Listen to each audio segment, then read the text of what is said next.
Good morning, good afternoon, good evening, wherever you are in the world. This is Reganelite here. Hello, how you guys doing? Hope you guys are all doing well. Don't expect this hat to stay on to the rest of the live stream because it's quite tight on the head. This red one in comparison to my blue one. But hello everyone, welcome to Reganelite's Viewpoint, episode 127. Oh, 127, insane guys. And here on Reganelite's Viewpoint on Monday, the 8th of December 2025 at 8 p.m. UK time, we cover specifically UK news. We've got 6 different stories we're going to be looking at today, plus 2 funny videos as well. I've just taken some Gaviscon. I need to take some Gaviscon before starting because as soon as I sat down, I started feeling reflux. And I was like, I was not feeling reflux earlier, but suddenly I felt reflux. So I've taken some Gaviscon. Hopefully that will tackle that. We are dual streaming. I'm losing my train of thought, guys. My apologies. We are dual streaming live on youtube.com/Reganelite and on twitch.tv/Reganelite1. Just for reference there. We have a super chat goal for this live stream as well. So if anyone can contribute to the live stream, to the super chat goal, that'd be greatly appreciated. If not, obviously just hitting that like, share and subscribe button really does go a long way. We are 10 subscribers away from the subscriber count for 2025, guys. Can we get there before the end of the year? 2,500 subscribers. Help me get there, guys. It'd be greatly appreciated. Let's see who is lurking in the chats. No one's in the Twitch chat at the moment, but for those on YouTube, Miss LB, good morning. Good evening to you. I'm so used to morning live streams. My apologies. How are you there? Hope you are doing well. Jao, good to see you there. One of our moderators, guys. Do check out Jao's YouTube channel. Link for is it in the chat? It is in the chat. Yes, I did put it in the chat. Yeah, do check out Jao's YouTube channel. Link for it is in the description, along with the some other great YouTubers to check out as well. Melody, good to see you there. Hope you are doing well. Evening to you, Ducky. Ellie, good to see you there as well. Hope you are doing well. And anybody else who's lurking in the chats? There's quite a few lurkers as well in the background. I can see them as well. I don't know their names, but they are lurking indeed there. Right, so let's get started, guys. First story I want to cover. I actually had to make a change at the last minute because I was about to do an article that I literally covered this morning, and it would have been very silly of me, and it didn't clock on me until I was like looking at it. I was like, I swear I covered that this morning. And I was like, yeah, I did. What's the matter with you, Regan? Wake up today. I do apologize, guys. I've recorded all the videos for Rumble and Patreon this week.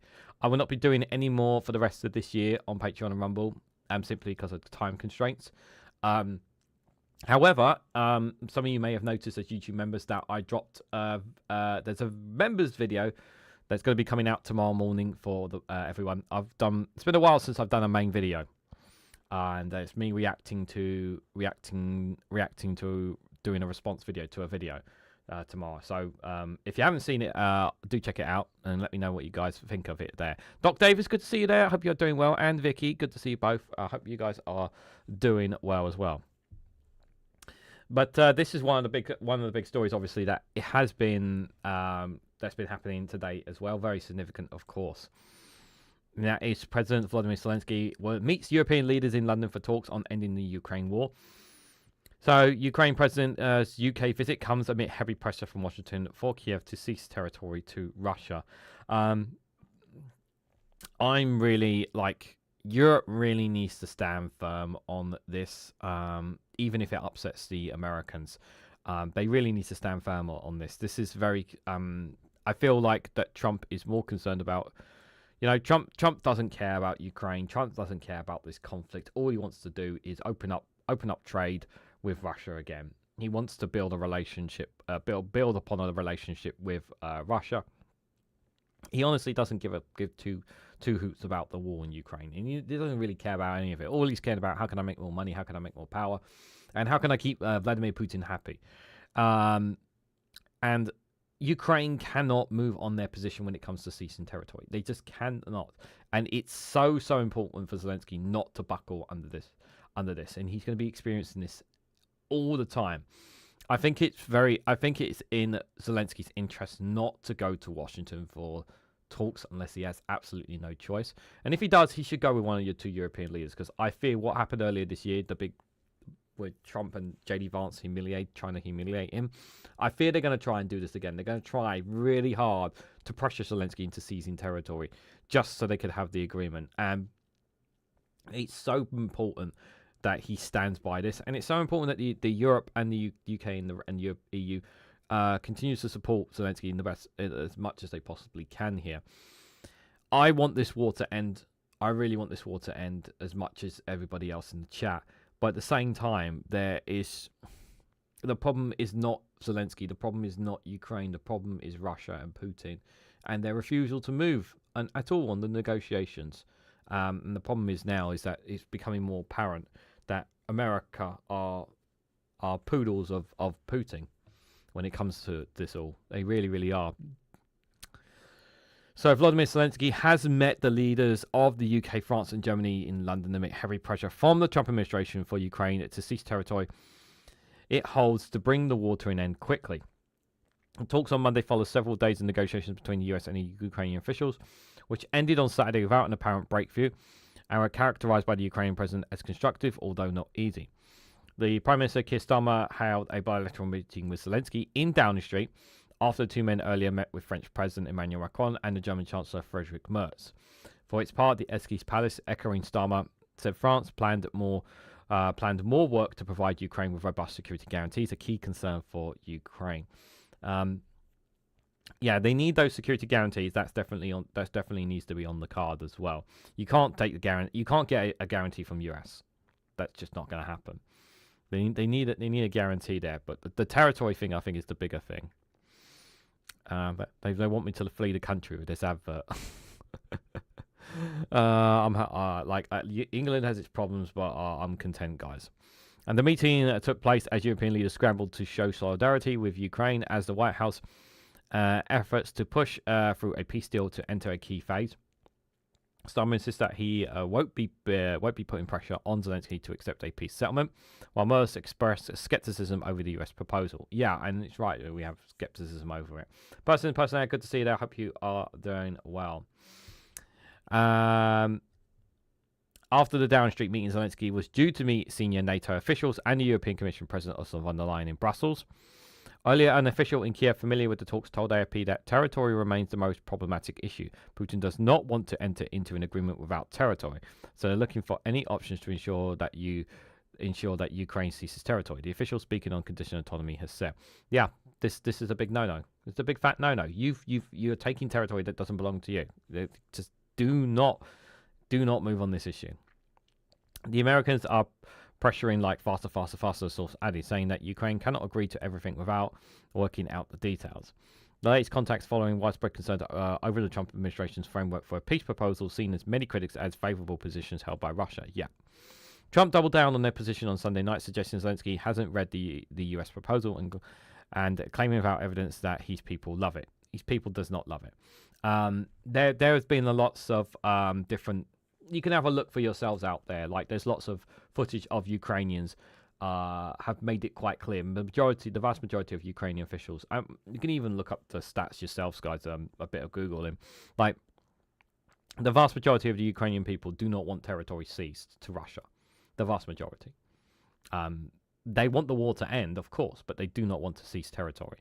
And it would destroy Zelensky's reputation. It would also territory that belongs to Ukraine. They just cannot move on this issue. They really cannot. I have to say I'm a little bit disappointed that President Zelenskyy hasn't read the proposals as it was a few hours ago. Yeah, but you don't get it. You go get it, Trump. It's not like you're in his position. Russia, I guess, would rather have the whole country when you think of it, but Russia, I believe, is fine with it, Trump said before taking part the Kennedy Center honors in Washington. How thick do you need to be to realize what's going on here? Like, it's so blatantly obvious. To say this publicly, knowing what's happened, is just diabolical. Starmer, Macron and Merz took a more supportive stance towards Kiev in comments before their Monday meeting, which lasted almost 2 hours. Starmer said the push for peace was at a critical stage and stressed the need for just and lasting ceasefire. Merz, for a while, said he was skeptical about some details in documents released by the US. Don't have to talk about it. That's why we are here. He said the coming days could be a decisive time for all of us. Trump's claims that his plan enjoys Ukrainian public support is contradicted by recent polling by the Kiev International Institute of Scientology, which suggests a majority of Ukrainians remain opposed to territorial concessions. Kiev senior negotiator Ruslan Romanov said Zelenskyy would be briefed about his team's dialogue with US officials and received all documents related to the peace plan on Monday.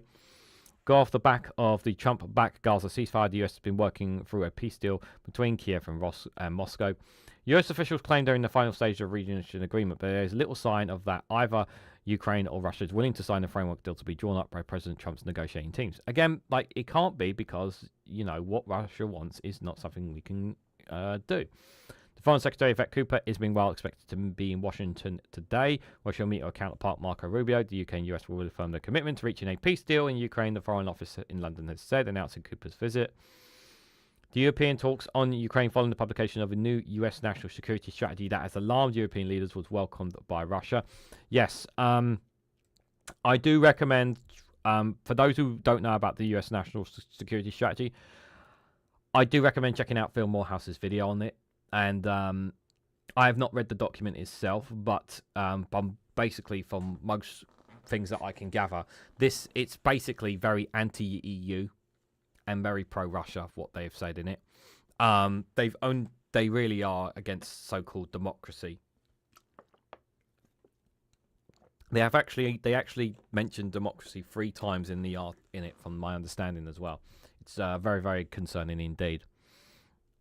The Kremlin spokesperson said the document, which spells out the administration's core foreign policy interest, was largely in line with Moscow's vision. The document released on Friday by the White House said that the US wanted to improve its relations with Russia after years of Moscow being treated as a global pariah that ended the war was a core US interest to re-establish strategic stability with Russia. The document also said NATO must not be a perpetual expanding alliance, echoing another run of Russia's complaints. It was scathing about the migration and free speech policy of long-standing US allies in Europe because they face the prospect of civilital erasure because of their migration. Did the US write this, or did Russia write this and then they copied and pasted it? Generally. I got a feeling that they didn't even write this themselves. Like, that's how thick, some people in the Trump administration are. Washington's initial plan to bring an end to almost 4 years, 4-year war involved Ukraine surrendering the land. Now, Russia had not been able to win on the battleground in return for security promises that fell short of Kiev's aspirations to join NATO.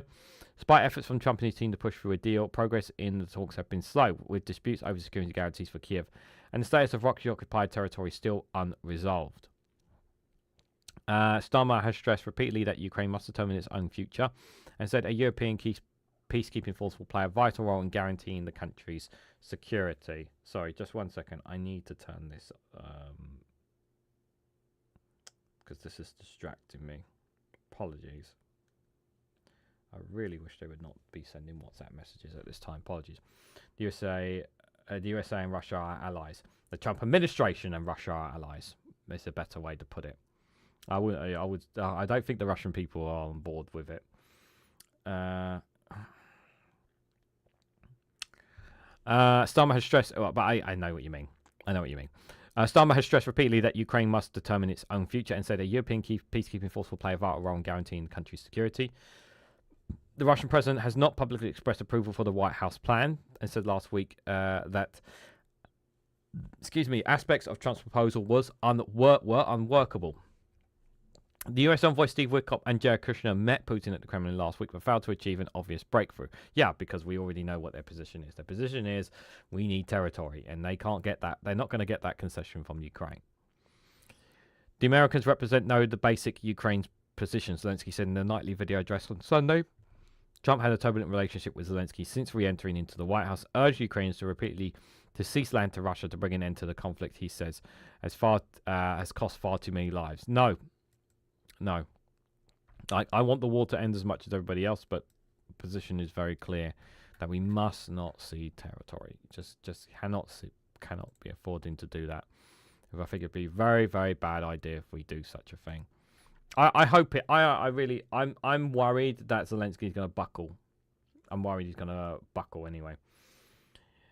It's harder to tell the difference between them. What, between Putin and Trump? Well, one is smarter than the other. Well, we can put it that way, to be fair. And there. Trump's the run risking World War III. Yeah, he is. Like, because like I've said this before, like the moment they allow it to happen, the moment Ukraine allows it to happen, it will open up a can of worms amongst many other conflicts or a lot of peace deals and whatnot around the world. Can open up old wounds. You know, we really, very, very much could have World War III if Ukraine ceases the territory. I really do think that will happen if we do. And I'm not ready for that. And I'm sure you guys aren't either.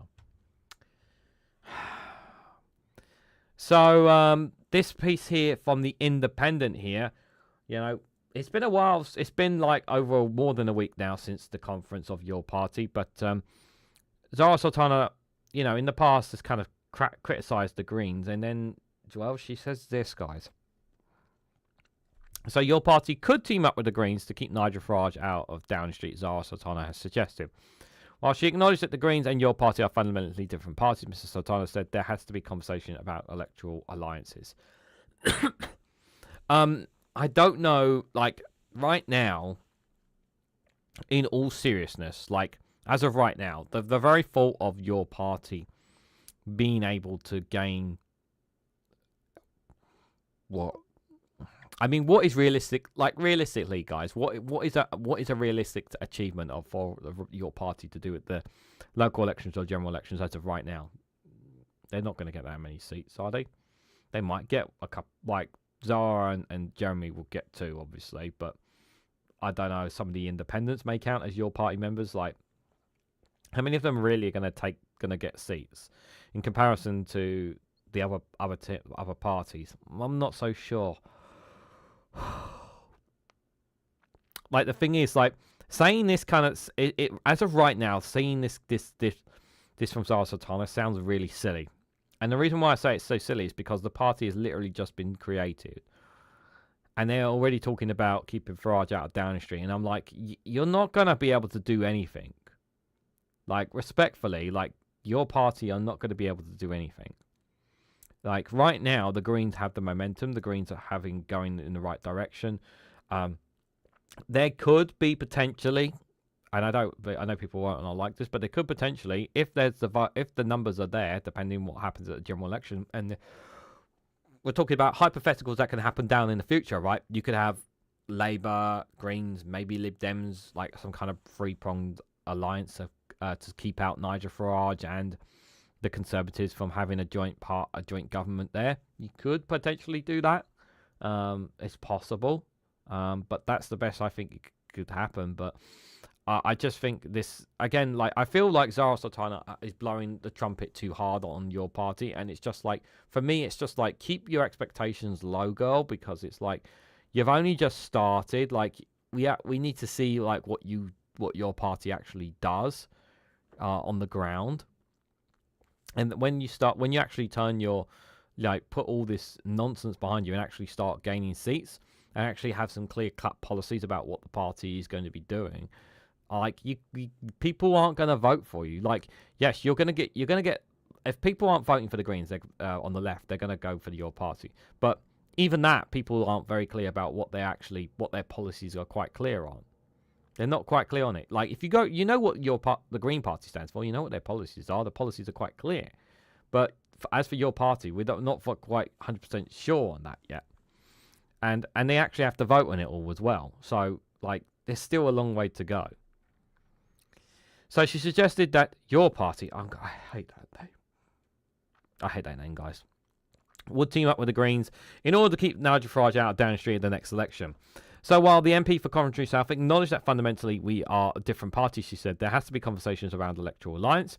It comes after the New Movement decided to make the name Your Party permanent at the conclusion of the chaotic inaugural conference, which saw Mr. Sultana boycott the first day of the conference, accusing people within the organisation of creating a toxic culture and citing a witch hunt. Members also voted narrowly against having a single elected leader, which I think is a terrible mistake. opting instead for a collective model that puts the committee of members in charge. Jeremy Corbyn acknowledged that there have been frustrations in the establishment of the outfit, but said we have come a long way as he closed the gathering in Liverpool last weekend. Speaking to the BBC on Sunday with Lord Queensberg, Ms Sultana has admitted that it hasn't been an easy process to establish your party. Quote, neither me or Jeremy have ever set up a new party before. We've never assigned its structure, so hasn't been an easy process, she said. Yeah, I gathered that. But, you know, I want to be clear as well. Like, she's been the problem for me out of all this more than anyone. Because she's the one who exposed the announcement on Twitter when it was supposed to be quiet. She's the one who set up a membership portal without the concession of others. Like, she's been taking things into her own hands, which she should not be doing. She said the issue they have dealt with in the past have been about members' democracy, adding ultimately the past few months have been really difficult, but we are moving forward. Asked what her message to be voters who might look at the Greens party rather than a party that is finding it quite hard to agree with itself, such as your party, the Coventry South MP told the programme, I think it's important that voters have a choice and they'll be able to look at the left of politics, given the fact that Labour MP has left the scene, and see multiple parties that speak in their interests. Obviously, the Green Party's have a new leader who's doing really well, and I get on really well with Zach Polanski. I'm not sure. I don't know if she generally does. I mean this sincerely. Like, even if your party crashes and burns, I do not want to see Zarah Sultana in the Green Party. Like, I think she's liable. I think she's just too much baggage. I think she'll be a liability, to be fair there. One Angry Pagan, good to see you there. Hope you are doing well. Guys, make sure you check out One Angry Pagan's YouTube channel. Obviously, we did a show last Thursday, the Eco Flake show. I hope if you haven't saw that show, do check that out at some point as well. Be greatly appreciated. So asked if she would work with him and she would defect, the former Labour MP said, I think there has to be a conversation around electoral alliances. We have to look at the next election and where the goal has to be to stop Nigel Farage from getting the keys to Downing Street. But fundamentally, we are different parties. We are a socialist party. We're a party that's going to represent the working class that isn't shy. We're talking about material issues affecting workers. In October, one poll put the Green Party neck and neck with Labour following the election of Zach Polanski as leader. Just like, the momentum is going to stop soon on the Green Party if it hasn't already. So it's like, just wait. Like, we need to see it, obviously, if they can convert what they're doing into gaining more council seats and having a good local election. That'll be quite positive. I've been told, actually, there's a good chance that the Greens can actually gain possibly 1, possibly 2 seats in Wales. Possibly. It's an outside chance, but that would be really, really good if they do, because it means they get a foothold in Wales. There. It comes after a turbulent few months of your party marred by internal divisions with dispute, Ms. Colin Sultana. Yet we know about that, the botched leadership membership bit. Yep. Extraordinary row last month. Yep. Speaking to BBC on Sunday, Ms. Sultana said there needs to be a referendum on the monarchy. She said, obviously, the party does not have politics yet, but it's important that we articulate a different version of society and economy. And actually, that extends not just corporations' business, but our public service, and also questions about the monarchy. I like that I think it's very bold for her to come out that quite publicly, because the monarchy has, without a doubt, the next younger generation is definitely not a fan of the monarchy, especially when they see the wealth that they have and they see that they are struggling. And right now, the establishment of politics are all in favour of the monarchy in every way, shape, or form. That is pretty much all a certainty. I think her taking this position is very bold. I think it's very bold, especially for a politician to be out so open about, questioning the monarchy here. I like that she said a referendum on it. Because it's basically saying, do we want a monarchy or not? And the public should have a say on that. I think that would be very fascinating, to say the least there. When you've got a royal family with a sovereign grant that will increase to 132 million next year, and you've got Prince Andrew, who had 12 million of taxpayer money to fund his legal costs, a close friend of Jeffrey Epstein, we need to have a referendum on the monarchy and talk about democratizing society as well. Asked if she would campaign to abolish the monarchy, the Your Party MP said, absolutely, I'm a Republican. So she's very much clear on that. I don't know if the public are all on board abolishing the monarchy yet, but that tide is definitely turning for absolutely for sure on that. Now, as for your party teaming up with the Greens, I think it's more of a case of if it comes down to like they need a few more seats to get over the line, shall we say, Labour, the Greens, and Lib Dems and whatnot, and they need to take a couple of your party to get over the line to form a minority government, then to form a majority government, then maybe, but that's about as good as it's going to get, if I'm honest. I mean, there are a lot of similar policies. Well, you would expect there would be a lot of similar policies between the two. Is what I expect, yeah, from the two when it comes head to head. But I think it's too early to be talking about teaming up anyway, to be fair, on that. Frigg's loves and blessings, and to you too, Pagan. Jal says the Ukrainian children, most of them already either sold or given to Russian families, sorry for being too logic. Yeah, there was a story last week, I think. Yeah, they did capture, Ukraine did get some Ukrainian children back from Russia last week, which was also a very positive sign there as well. And I know you weren't there this morning, Jal, but there was a really good story. Well, there was a story I've been covering for a while about the kidnapping of schoolgirls from school in Nigeria, and I think it was over the weekend they rescued about 100 of them. So there are still kids being there who are still missing, but some of them have been found by the Nigerian army, which is also a very good story there as well. Going off topic there, but just finally on your party, like I let's see what happens over the next couple of weeks and months ahead, guys, before the local elections. Like if we don't hear any more infighting, then maybe things will be going in the right direction. We'll see who's going to be like the media representative. We'll see who's going to be in this collective as well. I imagine Sultana and Corwin are going to be in the collective. I don't know who else is going to be, because like outside of those two, I don't know really anyone in your party apart from those two. Honestly, so yeah. BBC 4 says Doc Davis. What's on BBC 4 right now? Okay, guys. Next story here is obviously the grooming gangs inquiry here. So the grooming gangs inquiry must leave no stone unturned. Kemi Badenoch tells the government the Conservatives have revealed what they think the terms of the reference for the grooming gangs inquiry should be after multiple delays. Look, I'm not a fan of another inquiry into the grooming gangs originally, and the main reason why I wasn't in favour of it was because we already had one, and it was all about implementing and cracking down and finding these grooming gangs. I'm not happy that we're having another inquiry. A part of me feels like this is being done to drag the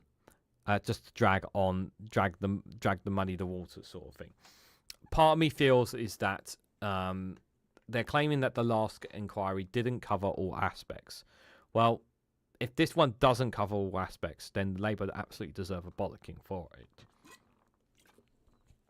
I really hope that I have to take it off, guys. Sorry. I really, really hope that that it does leave no stone unturned, because regardless of whether they are white grooming gangs or migrant grooming gangs or whatever colour or nationality should not be a factor. Anyone who's involved in this should be held accountable. That's it. You know, they need to be held accountable. That's the main thing. And everyone's cases need to be heard on this. This shouldn't just be about migrants, which is what the right want to turn it into. This should be about targeting all grooming gangs in the UK. So a nationwide grooming gangs inquiry must leave no stone unturned, as Kemi Badenoch has said, as the Conservatives urge the government to ensure ethnicity and religious backgrounds are taken into account. So Ms Badenoch and the Shadow Home Secretary Chris Twat appeared alongside a survivor and two parents of the survivors and victims and called on the government to adopt a draft terms of reference for the inquiry drawn up by the Conservatives with help from some grooming gang victims and survivors. The Tory leader said her party was willing to work alongside the government, and an inquiry needs to be undertaken on a cross-party basis as it's ultimately about the survivors, victims and families. Now, I agree. I do think, yeah, cross-party consensus should be done on the Grooming Gangs inquiry. However, I don't trust a bloody thing that comes out of the Conservatives' mouths, which is the problem. And it's hard for me to take anything seriously of them. I mean, again, like, look, you know, going over the top with the British flags, like, it's clearly, guys, clearly those flags are not big enough there in that picture. I mean, she couldn't be more unpatriotic. The Conservatives' terms of reference include ensuring the inquiry examines the ethnicity and religious background of offenders, a 2-year time limit, and a focus on extra-familial abuse. They also wanted to forward evidence to police and prosecutors where criminality is indicated. In June, the government announced it would be launching a national inquiry into grooming gangs, representing a U-turn after previously accusing Reform and the Conservatives of jumping on a far-right bandwagon when they called for one earlier this year, after Labour announced 5 local inquiries. But a national inquiry has been delayed by rows about its scope, while both shortlisting chair candidates withdrew their candidacy following criticism by survivors of their careers as police chiefs and a social worker. Yeah, it can't. Yeah. It's got to be it's got to be really independent, the people behind it. A group of women also quit the inquiry's victim liaison panel. One who was presented with the Tories on Monday said they accused the government of attempting to widen the inquiry's remit to consider other forms of child sexual abuse. Mr. Badenoch said, "I want to be clear that a national inquiry must leave no stone unturned. It must investigate councils, the police, and even the government if necessary. It must be time limited and must consider the role of ethnicity, religion, and other cultural factors." Baroness Casey's own report admitted that many of the cases are committed by people of Asian and Pakistani ethnicities. Her own report said that those who downplay the ethnicities of perpetrators are continuing to let down society, local communities, and the victims. We agree. Yeah. As I said, I've spoken to many survivors. We are speaking on their behalf. Their lives and their families have been turned upside down. So separate to this inquiry, the government must act now to ensure that they and their families are supported so they can heal. Baroness Casey, known as Whitehall troubleshooter, having worked on social issues for successive prime ministers since Tony Blair, is assisting with setting up the inquiry, but acknowledged it could now be months before a chair was appointed. Yeah, this is going to take this you can't do a half-baked inquiry. Like, if you want a full public inquiry, it's going to take time. This is the thing that's really annoying about all this. Flora Goddard, one of the survivors who left the inquiry's liaison panel, has backed the Conservative proposal, as she said she had lost faith in the ability of the government to make more meaningful progress. Ms. Phelps said a 2-year limit on the inquiry is essential, as he said it can't be dragged on for years and years. You can't have a public inquiry and time limit it. You can't. You cannot do that. Like, they need to find it. Like, if you want a public inquiry, you've got to give it the time it needs. And the last one was given all the time it meant, but you weren't happy with it. So we're having another inquiry, and now you're kicking up a fuss because you want the result now, here and now. Well, sorry, you're going to have to be patient. You know, for all the people who said they wanted another inquiry, this is it. You wanted another inquiry, this is it. At the cost of taxpayer money as well. That we... What I want is justice for these people. Not inquiry after inquiry after a bloody inquiry. That's what I want to see. But we know, I'm not stupid. I know the Conservatives don't really care about these people. They're only interested in political point scoring. And because they're sitting on the opposition bench, they can political point score on all this. He said the Tories were being constructive and that dual nationals found to be involved in grooming should have their British citizenship removed and be deported with no exceptions. Absolutely not. I don't agree with this assessment at all. The moment you start removing citizenship from Britons, you can do this. The moment you start doing this, you can end up applying this to any other form of crime for people. This is absolutely a big fat no-no. No, this is absolutely no. Like, do not get me wrong, yeah, people should face justice for their actions. Absolutely no question about that. But removing their British citizenship, absolutely not. You set a dangerous precedent by doing such a thing. A Labour Party spokesperson said the Conservatives' record on this issue is clear. They had years to take action of this appalling scandal, yet time and time again they failed to do so. And this is the thing that really angers me as well with a lot of the survivors. Like, They had the same political party in power for 14 bloody years, and they've never bothered to ask what the Conservative government was doing when it came to the inquiry. They did as well. It's like they've deliberately forgotten. The government accepted all the recommendations from Baroness Casey's report, and we are committed to a full statutory national inquiry to uncover the truth. It will be robust, rigorous, and laser focused on grooming gangs, and its scope will not change. The inquiry will direct and oversee local investigations and the power to compel witnesses and summon evidence, and it will explicitly examine the background, ethnicity, and culture of offenders. It's going to drag. This will drag on for years, whether people like it or not. It is going to drag on for years. Sorry, but that's just the reality of it. And the endless inquiries. Yeah, that's generally how it is. Europe, including the UK, needs to grow an effing spine when it comes to the Russia situation. What the F, the Wiener Belgian PM really pissed off at so many leaders and so many nations at the moment. Yeah. What's happening right now is really, really bad at the moment. Look, I generally mean this sincerely. I've said this before and I've said this again. Look, I want justice for every single grooming gang victim out there, and rightfully so. What they went through was an absolutely disgusting and horrific experience. I could never know what that's like, no matter how much I put myself into their shoes there. And I really, really do hope that action is taken against those responsible. I really hope so. Do I think that the grooming gangs is connected to politicians as of right now? I don't think so. I hope not. But you know what? We've seen, considering what has been going on lately, I don't think anything is possible now with politicians these days, considering the amount of gobshite that comes out of some politicians' mouth.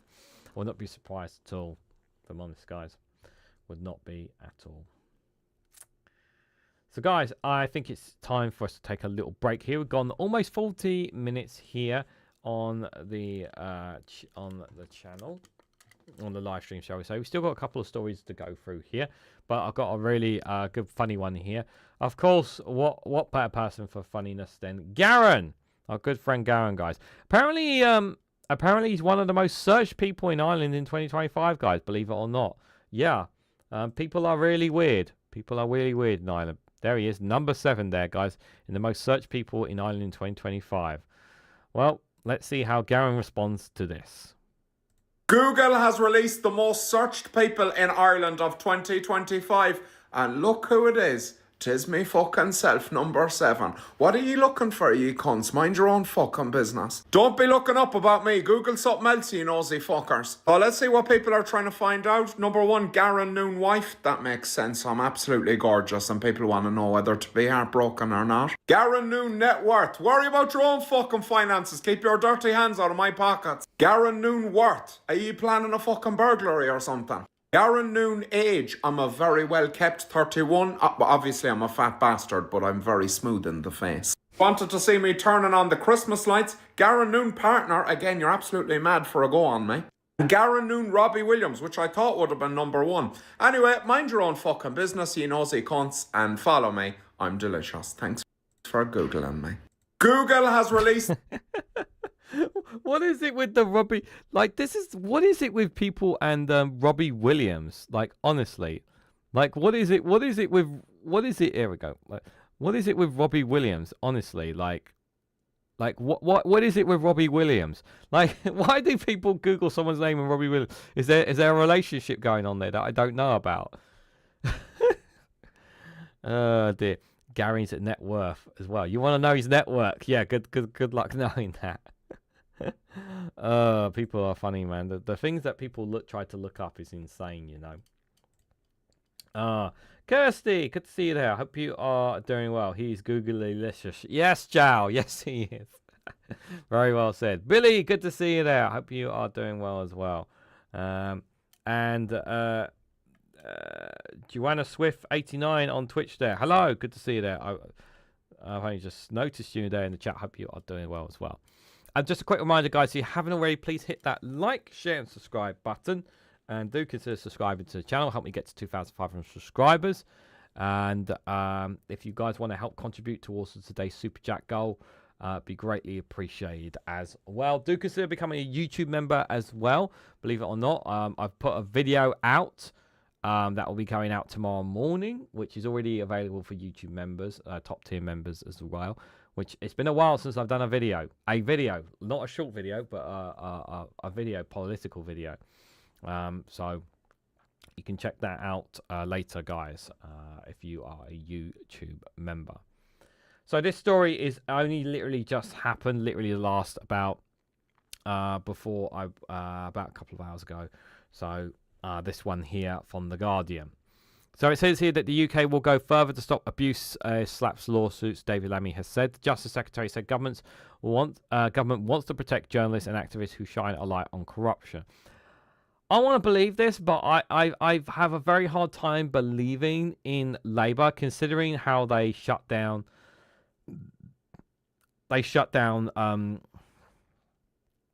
a certain prescribed terrorist organisation group. When it comes to the freedom of speech, when it comes on that, a certain group that, in my view, have not done anything too bad, but have been prescribed by a terrible former Home Secretary. And I don't know. I don't think the thing is as well about journalists and activists, right? That a lot of them are just in it for themselves. A lot of them are in it for the money, for the greed, for the power of themselves. It's not about the journalism, about finding the truth sort of thing now. It's all about who can find the biggest scoops, who can get the biggest gig and whatnot sort of thing now. It's not about righteousness now a lot with these journalists. There are still plenty of good righteous journalists out there, but they're not as prominent as those on the so-called centre, claiming to be centre right, where they're just looking to kind of just bank gains for themselves or for their bosses as well. When it comes to this kind of stuff. So David Lammy said the UK will go further to tackle abuses and spontaneous lawsuits aimed at silencing whistleblowers and journalists, raising the prospect of further legislation next year. The Deputy Prime Minister told campaigners and officials at the launch of the government's anti-corruption strategy that he was determined to crack down on the practice known as SAPs, that's strategic lawsuits against public participation. Excessive legal threats have been used in several cases in an attempt to silence reporting on Russian oligarchs, as well as those who tried to expose the Post Office Horizon scandal and allegations against Mohammed Al-Fayed. Now, the main one, obviously, there, out of all of those scandals, I think the bigger one, don't get me wrong, all the others are very important, but this one here, the Russian oligarchs, this needs to be exposed.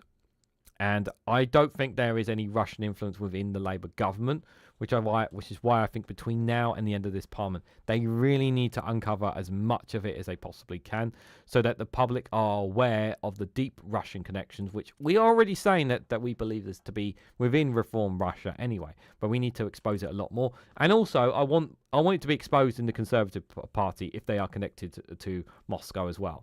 I think that's really, really important that we expose any kind of links to Russia in any way, shape or form, or Russian oligarchs. I think that's vital for to protect whatever democracy we think we have here in the UK. The Ministry of Justice says the first priority should be to action the limited provisions of the Economic Crime and Corporate Transparency Act of 2023, which tackles slaps that relates to economic crimes. It also said it was a priority commitment in the strategy to consider on the future approach for comprehensively tackling all slaps. Progress on any new laws is likely to be slow. The strategy is given a target date of 2029.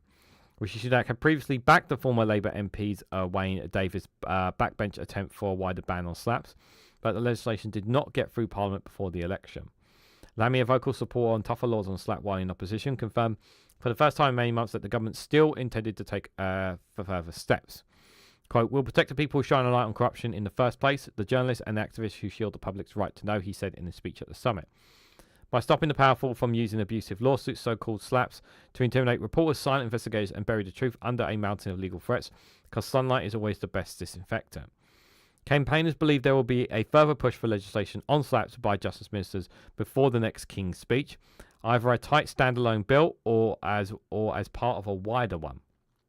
The Prime Minister has publicly backed action on slaps and has said by some sources to be more cautious given his own legal background and his desire to leave it up to judges to strike out meritless cases. There was no promise to ban slaps in Labour's manifesto. The all-party parliamentary group on anti-corruption and responsible tax welcomed the wider strategy, but said the commitment on slaps was lacking key details. Yeah, that's another thing that's problematic with it. It said the pledge to consider the future approach from comprehensively tackling all slaps by 2029 lacks the urgency that the problem demands, considering the Prime Minister himself has described the current situation as intolerable. Speaking at Mansion House in London, Justice Secretary said that the new corruption strategy would mean extra funding for an elite anti-corruption police unit, with a global summit on countering illicit finance to be hosted by the UK. There will also be a new official review of stolen or legitimate assets in the UK to find the vulnerabilities exposed by criminals. But campaigners at the summit expressed disappointment at a lack of commitment to tackle political financing, closing loopholes for foreign donations, and cryptocurrency donations, placing limits on spending. Cryptocurrency is a big one. Cryptocurrency needs a big one. I actually think we should ban cryptocurrency completely unless we know exactly where it comes from. But I think we should be banning donations altogether personally. But that I would like at least. Place limits on spending. Yeah, that obviously makes closing loopholes of. Again, this all sounds good, and I'd like to think that by the next Parliament that we have some of this put into fruition. But I'm a little bit skeptical as well. Portugal is the 8th place for journalistic freedom. The US is 57. The UK is 23rd. Yeah, the US has dropped well off the cliff, because of Trump's actions. So, yeah, donations are corruptions. Yeah, any donation is corruption, pretty much. Yeah, because people don't give money away for free. They just don't. The next story I got for you guys here is from the iPaper here. So the United Kingdom is on a collision course with the EU over a breach of the Brexit trade deal. By European policies in the EU could shut British firms. This is kind of like, well, you kind of know this has been coming down the lines, to be fair here. What's the story about? Let me just give a little bit before I give my thoughts on this, guys. So Brussels is on a fresh collision course with the UK over plans to remove a buy European plan, which could shut out British firms and risk breaching the post-Brexit trade deal. So Keir Starmer is pushing for closer economic ties with the EU under his reset of relations with the continent, in which he hopes will boost the UK's economy. But trading experts and businesses have raised alarm about a string of recent moves towards greater protectionisms in Europe, which come in response to Donald Trump's trade wars and the rise of the Chinese industry. So, from the EU's interests here, it makes logical sense for them to be doing this. It really does. And unfortunately, because we are not part of the EU, because we're kind of on the outside, it's shutting us out as well, which is it's kind of our own fault. The UK government has refused to criticise the EU publicly over the policy shifts, but the iPaper understands ministers are privately pushing their Brussels counterparts not to exclude Britain from future economic plans and to honour the promises previously made. Oh, Kirsty, thank you so much for the $4.99 super chat. I refuse to donate. Thank you for your donation to the Reganelite political party, or shall we say the Democratic Penguins of Republic Party. That's our political party, the Democratic Penguins Republic. That's our political party called the Democratic Penguins Republic. We represent all penguins out there. Thank you so much. Your contributions goes towards that. Thank you so much, Kirsty. Really, really kind of you. Thank you again. Appreciate it. The looming clash comes after. Let me read that again, guys. Sorry.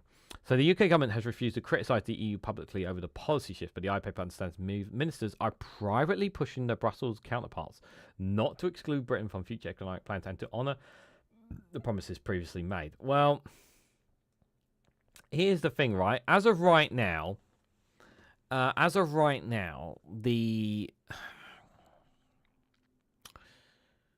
it doesn't matter how good our relationship is rebuilding under Labour if if we end up with a reform government at the next election or a conservative one, because both of them are just going to toss our relationship with Europe under a bridge, under a bus.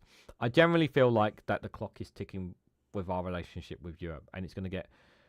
I know it was already bashed to the ground, but I really do fear that if the elections doesn't go the way we want it to, we're going to end up having our relationship with the EU that Labour government are trying to rekindle and build that back up, just basically squashed, pretty much. I really do feel like that's coming. And, like, how can the EU, like the UK, how can the EU allow us in when we could end up having with a very right-wing government taking over after? The looming clash comes after the collapse of talks for Britain to enter the first round of bids for a new €150 billion collective weapons fund, following a row over how much the UK should pay to take part in the scheme. Like, you're gonna have to pay. We got to pay something if we want to be a part of it.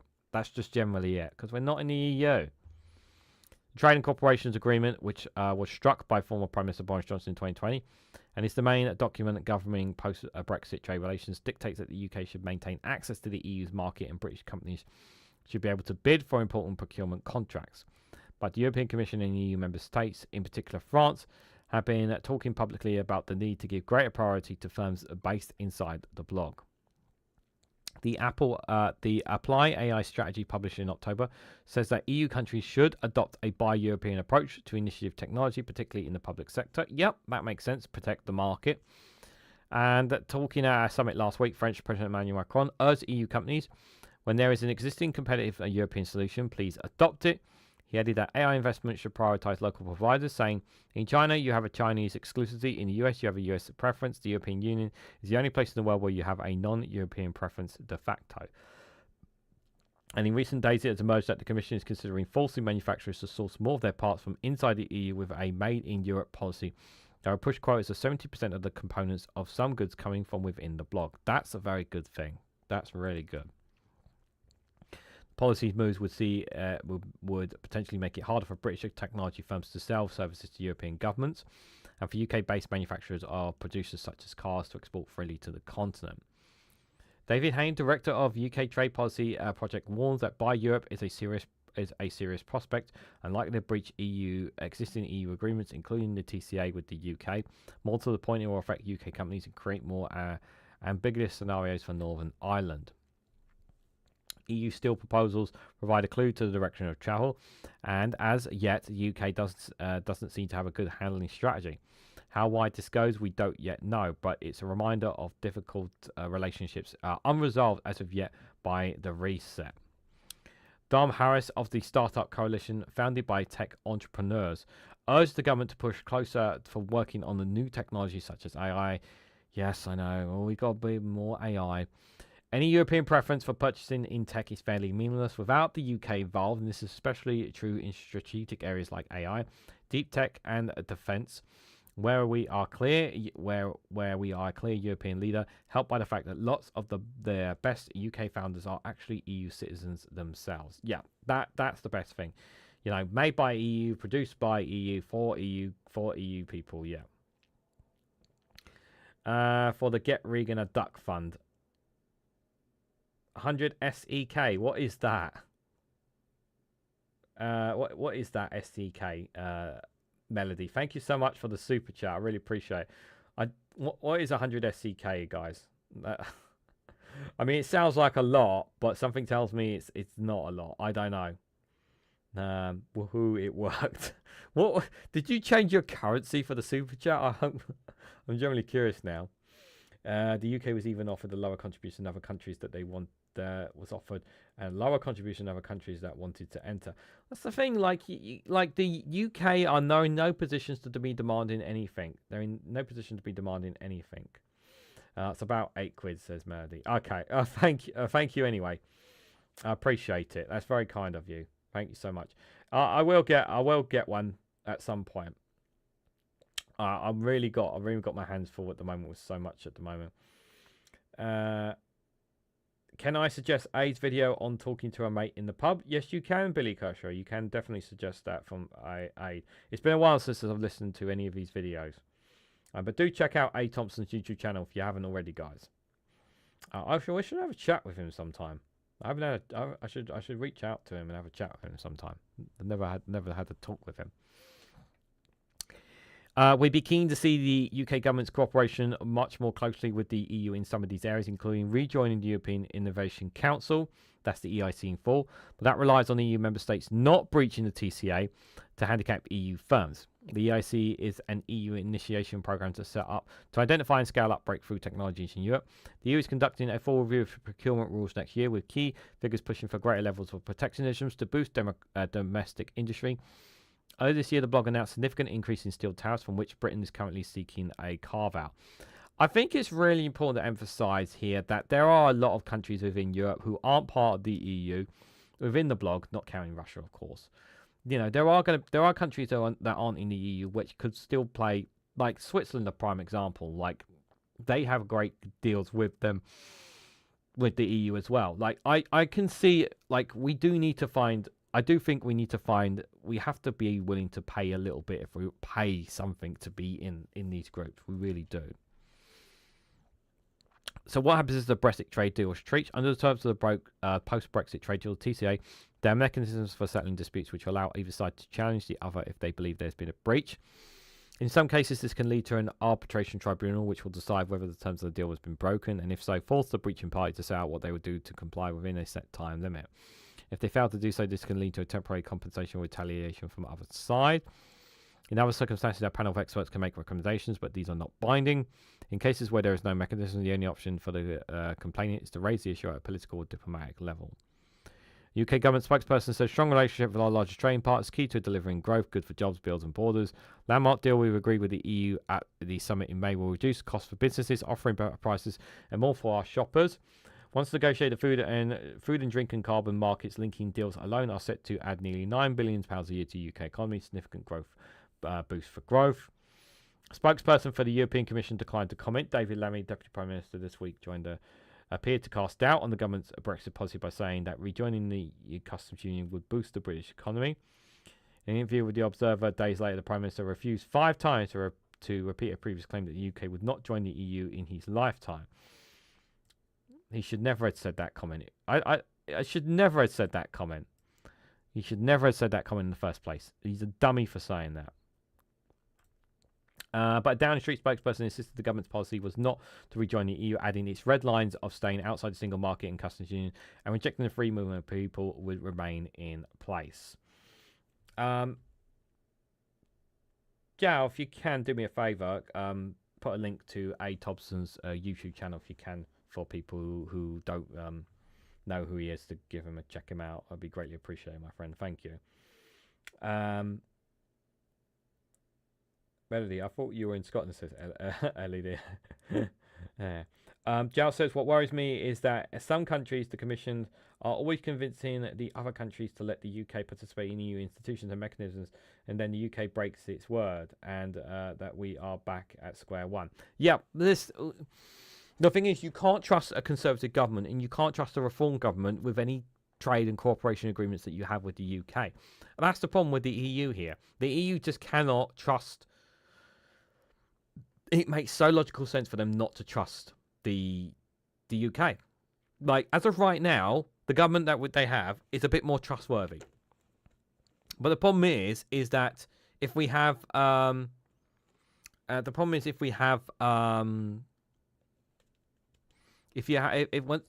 is if that Reform Labour aren't going to be empowered. I don't know if Labour are going to be empowered the next election. There, A. Thompson, Jao, or Pagan, if you can get the link, that'd be appreciated because you're mod too. A. Thompson, but yeah, it's just it's an annoying situation, to be fair. Because from the EU's perspective, it just makes logical sense. Like, you just can't trust this British government. You just can't. And I don't blame them for not trusting the British government right now. And it's sad as well because I hate this. Like I want us to rejoin the EU. I want us to rejoin the single market and whatnot, guys. And it's just like there's no like I want us to go back down that road. But the problem is, right, even if we had the public on our side, right, even if the majority of the public, I think it's like more than 50%, yeah, back rejoining the EU anyway. But even if hypothetically we started the process and all that kind of thing, it's just going to get undone by the Conservatives or Reform. That's the problem. So, yeah.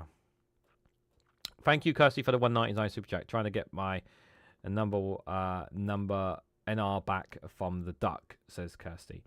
NR, oh, you're trying to get your username? Is that your username back? I'm assuming. I don't know. Or is that something Melody was saying this morning? NR. What's the NR? Sorry, NR1. In all seriousness, thank you so much for the 199 super chat. It's very generous. Thank you so much. Appreciate you guys' support. I really do. In the meantime, none of this helps Ukraine. Yeah, none of this does help Ukraine. No. Then the UK should be honest and clear about it. There would be more help and understanding of this. You need more us stance. Honestly, it's better than gaslighting. Like, generally, like, before we go to the final story, I'm just going to say this, right? The Europe nations should not buckle in any way, shape, or form under pressure from Donald Trump. Like, just don't. Just tell them, like, look, if Russia are the ones who are not moving, stop trying to influence Ukraine's position because you've already pushed them already. Like, just leave it. Right, one last story, guys, before we get to our funny video, before we see ourselves out here. Guys, Reform Russia just can't keep themselves out of trouble. They just can't keep themselves out of trouble. And here they go again, guys. Here they go again. So a Reform Russian councillor's firm has been fined over an illegal worker. A Reform Russian councillor's firm has been fined for having an illegal worker, guys.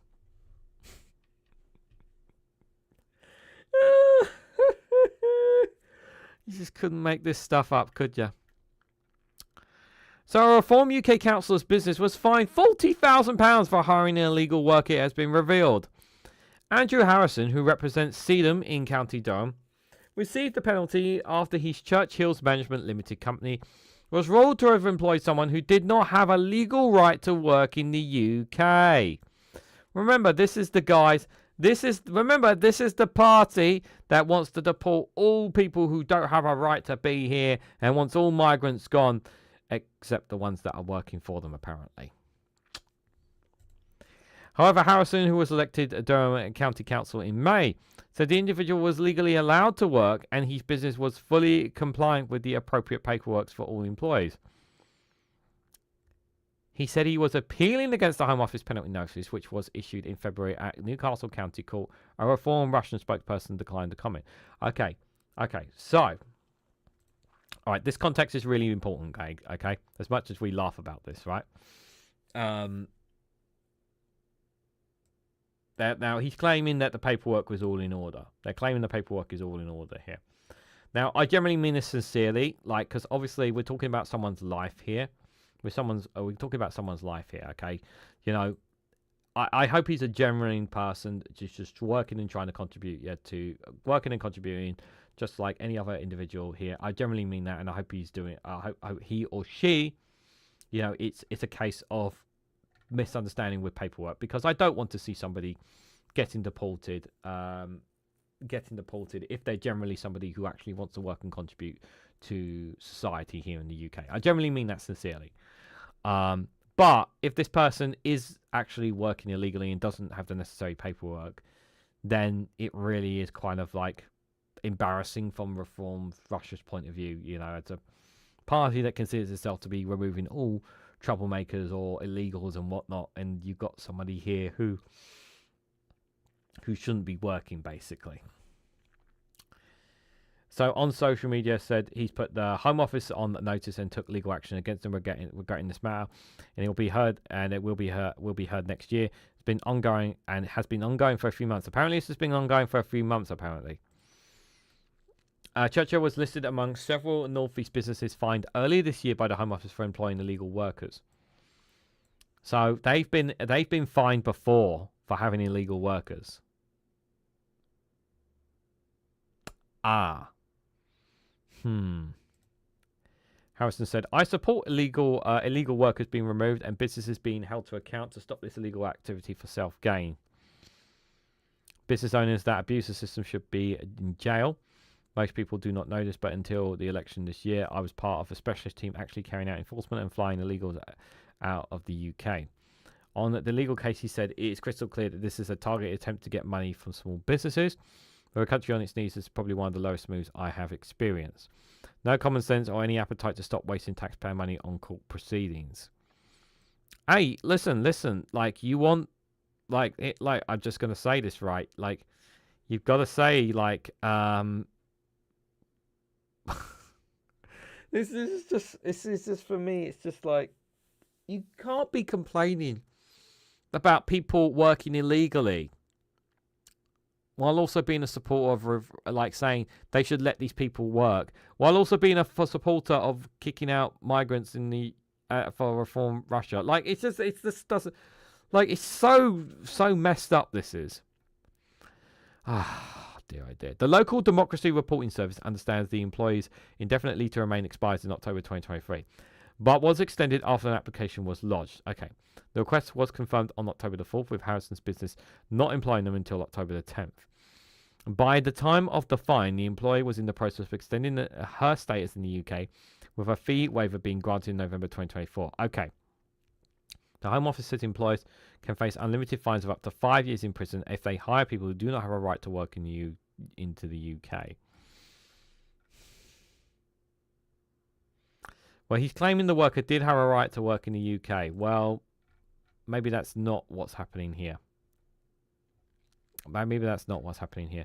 We don't have the full context of this story. I did have a look at, just for reference, guys, I did have a look at Reform UK Exposed on Twitter, just to see their account and see their response to this. And it's I haven't seen anything from them on this specific story. But I probably need to scroll back a bit further, because normally what happens is when stories like this appear in the mainstream media, they've tweeted about it a day or two beforehand, to be fair on it. So,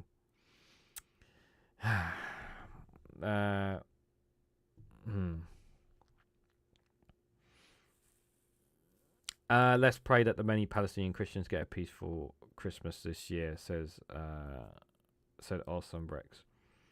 Well, we want peace here for everyone. For everyone.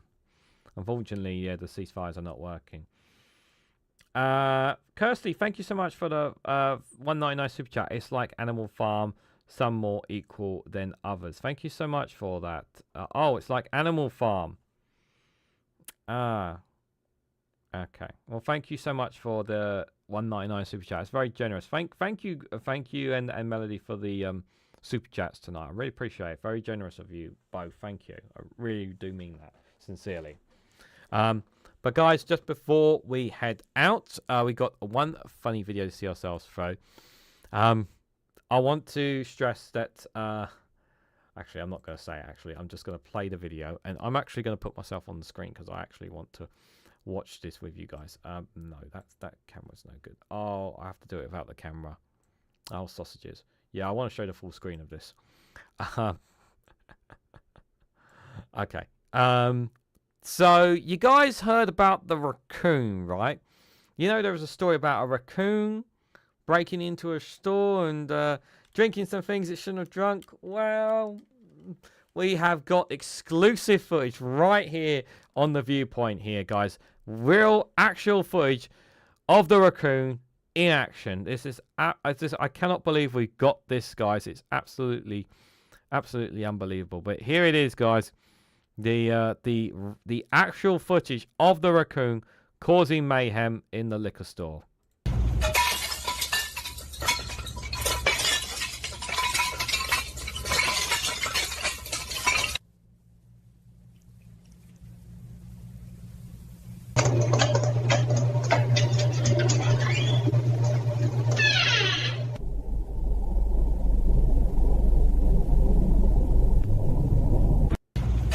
Unbelievable, guys. Unbelievable. Can you believe it?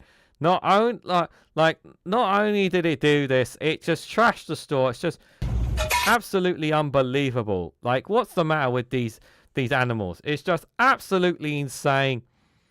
Just look at the mess. Like, talk about going on a booze. Like, it's just at least they went to the bathroom. At least, you know, at least they went to the bathroom at least before they decided to pass out beneath the sink there.